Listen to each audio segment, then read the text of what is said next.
Dear ladies and gentlemen, you are watching the 400-meter hurdle secondary girls final.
Okay mga Exxon, so yung first at second po ay coming from Region 8.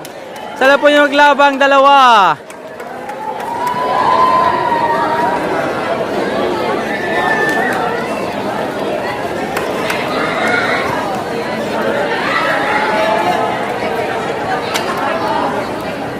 Ganyan ang mga atleta.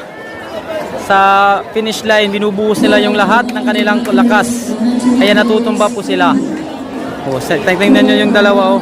Dahil sa gutom na makuha yung gintong medalya, binuhos nila yung kanilang lakas. So ang nangyari sa kanila ay pagkatapos ng finish line, talagang matutumba talaga sila.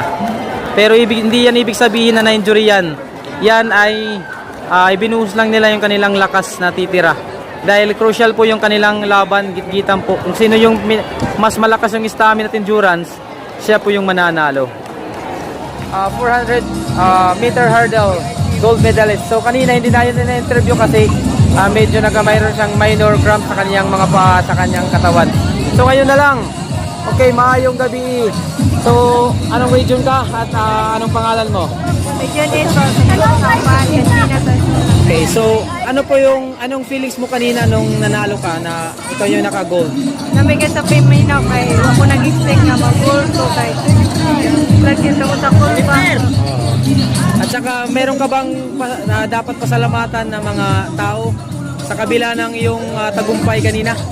Salamat ako sa akong coach alis na nga. Tungod niyan abot ko ani nga kaning nakatuto palaro na. Salamat kay coach kay bisag pasaway kay kung usahay coach kay imo gyapon ni padayon ng training. Ayun.